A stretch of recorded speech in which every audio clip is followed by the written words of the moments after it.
Magandang gabi mga boss. Makapag-upload na naman tayo dahil ito, medyo may oras tapos hindi busy. Ngayong gabi ay loading ng CPR, bali final lap.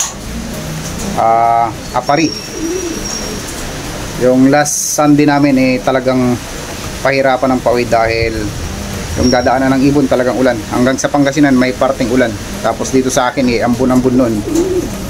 Bali may tatlo tayong pauwi. Yung isang live natin na cut off, bali ilang minuto lang naman, hindi siya umabot. Bali 4 lang yung complete clocking na kalaro natin. Napakagaling nila. So ganun pa naman, congrats sa mga nakapag-complete clocking ng Super Set. Napakaganda ng ibon nila, napakagaling dahil lumusot sila. Bali ang speedan nila 700 to 800 pero clock pa rin, kaya maganda ng mga ibon nila dahil tumagos. Sa atin medyo inalat tayo ng konti dahil hindi na tayo pumarti ng Super Set. Ganun pa man, may laban pa dahil may sasakay pa tayong 3. Yung mga ibon natin talagang hindi pumapor sa atin yung panahon dahil nagkalugon yung mga ibon natin. Pero hindi naman tayo talo sa karera dahil bawat lap naman tapos pulling may pangalan din tayo. Bumabawi rin sa pooling dahil ilang halos ko naman tuwing araw naman ng linggo may naipapanalo tayo. Yung gataran pooling winner pa rin tayo. Yung live natin na-clock pa kahit kasi dito sa amin tuloy ang pooling dahil wala pang nag-clock ng mga naka-pooling. Yung mga leading din wala rin sa ranking. May pag-asa pa tayo mga boss. Swerte-swertehan lang yan, may final lap pa. Yung mga hindi pa inuwian ng gataran, bawi na lang tayo next race dahil mayroon naman susunod na karera. Ipapakita ko sa inyo yung mga ibon na panglaban ko mga boss. Bali yung TPC natin, 2 ibon kong paklak live sa Cordon YBOB. Sa DHPC naman 2 din entry natin live YBOB. Tapos pooling winner din tayo nung linggo sa DHPC. Yung nilalaro natin doon, yung na-recover natin galing sa Baliling.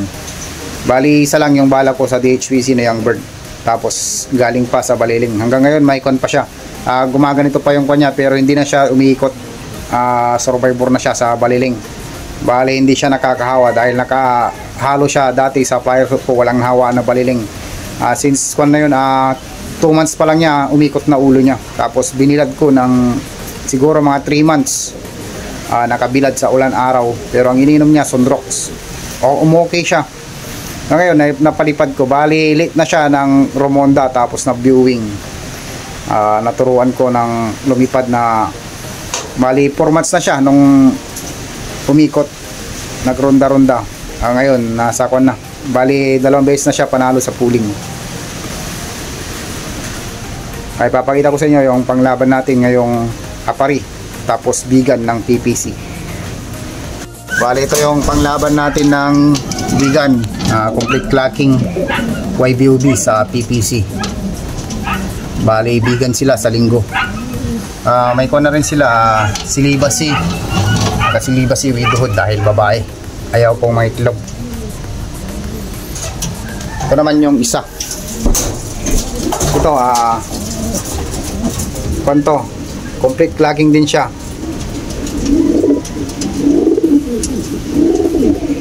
Konto, pinakaban niya ako nung isang araw dahil tinus ko to, naabutan ng ulan. Kahapon lang umuwi.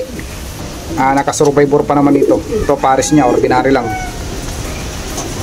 Ito lugon na siya pero maganda uwi nito. Bali sa ibit winner din natin to nung linggo. Ito yung na-cut off nung linggo sa gataran. Bali ilang minuto lang. Iniwanan ko na rin nung cut offan, umalis na rin ako. Inakyatan nila sa loft. Nandito yung ibon na clock. Nanalo pa rin sa pooling. Bali anak ni Guhan to. 4 months running to 5 months. Wala akong panglaban na sakto sa edad. Kaya ito, banded siya ng epilepsy pa. Bali double banded. Ito talagang lugon. Grabe yung nilulugon pa niya. Tapos dito, magpapalit pa lang siya. Pero early maturing, kaya nagamit ko ng bata. Multiple pulling winner. Ilang beses na to nanalo ng pulling.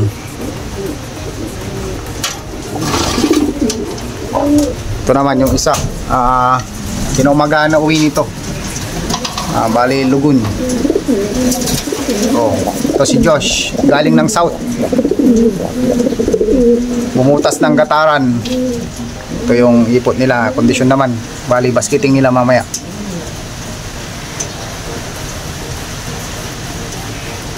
Ito yung paris niya. May paris na sila. Pag itong final lap, babad na. Ito naman yung all-in namin. Ito yung nanalo ng Tugigaraw pulling. Umakot ng pulling sa Tugigaraw. Mabutas ng gataran kay pare Wilmer. Naka multiple pulling winner na rin to.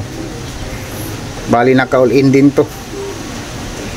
Kaso kinapos. Martis na umuwi. Alam pa man, sasakay pa natin dahil may laban pa. 4 lang yung naka-complete clacking. Baka sakali lang na lumusot yung mga ibon. Ang gandang ibon babae pero lugun. Ito yung mga binaklas ko na mga panlaban ko sana ng CPR kaso hindi ko tinuloy. Ito nagka-adino. Bari recover na rin. Ito naman second lap ng pan race ng PPC.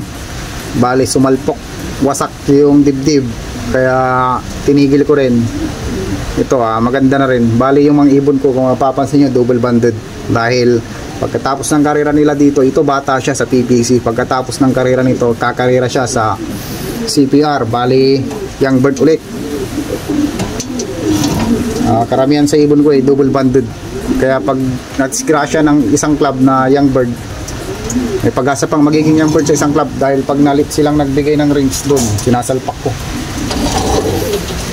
Ito naman si Salpok, bali na recover. Anak ni Toto ito.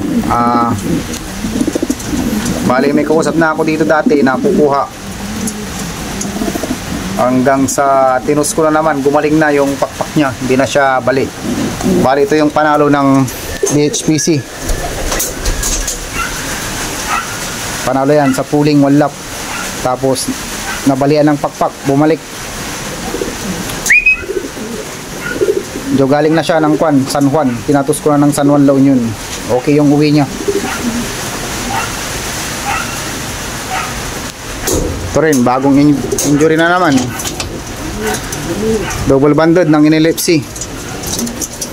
Ito rin pakpak. Namamaga. Bali na ipit sa trapdoor. Nang lumanding sakto doon sa gitna ng trapdoor na ipit. Double banded pa naman ng inelipsi. Ready breed na.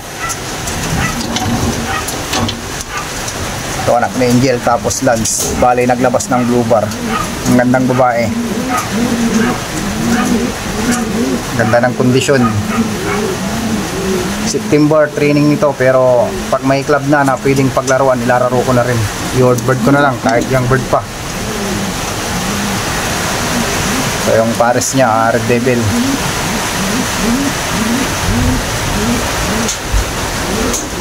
So yung entry din natin ng DHPC, complete clacking din.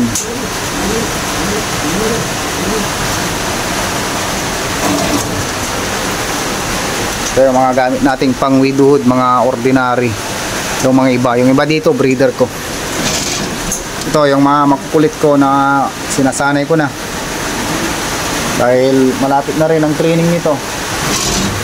Ito kung mapapansin nyo mga boss, may mga tali sa paa.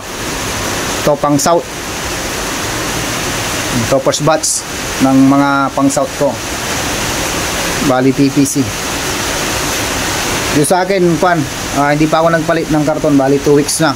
Pero wala maamoy dito dahil hindi nababasa, tuyo na tuyo. Ito pang laban lang south.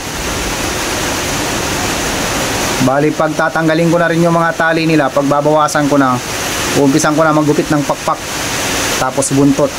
Dahil dyan ako nagbabase, dahil pag lumanding yung ibon kasi halos magkakamuka, kaya dyan na ako bumabase kung alin yung pang south tapos unang breed.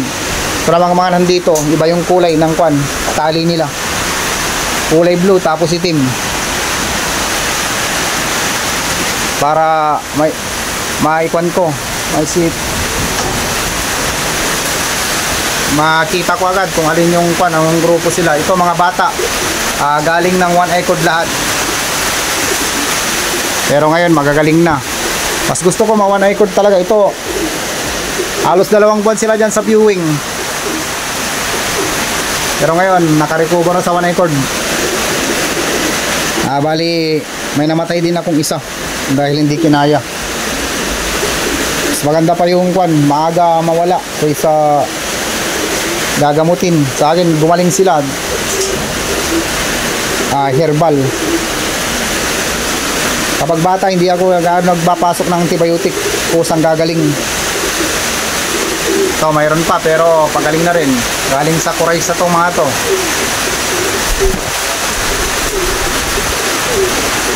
So nakniguhan.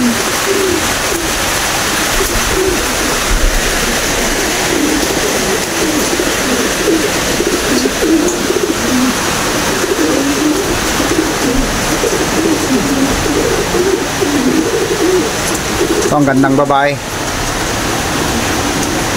Bali anak ni Angel to, tapos cross kay Paul George. Sayang.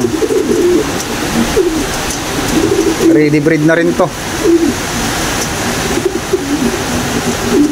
Champion, nanay at tatay. Ganda pa ng ipot niya. May tos na rin to, galing na rin ng kandon.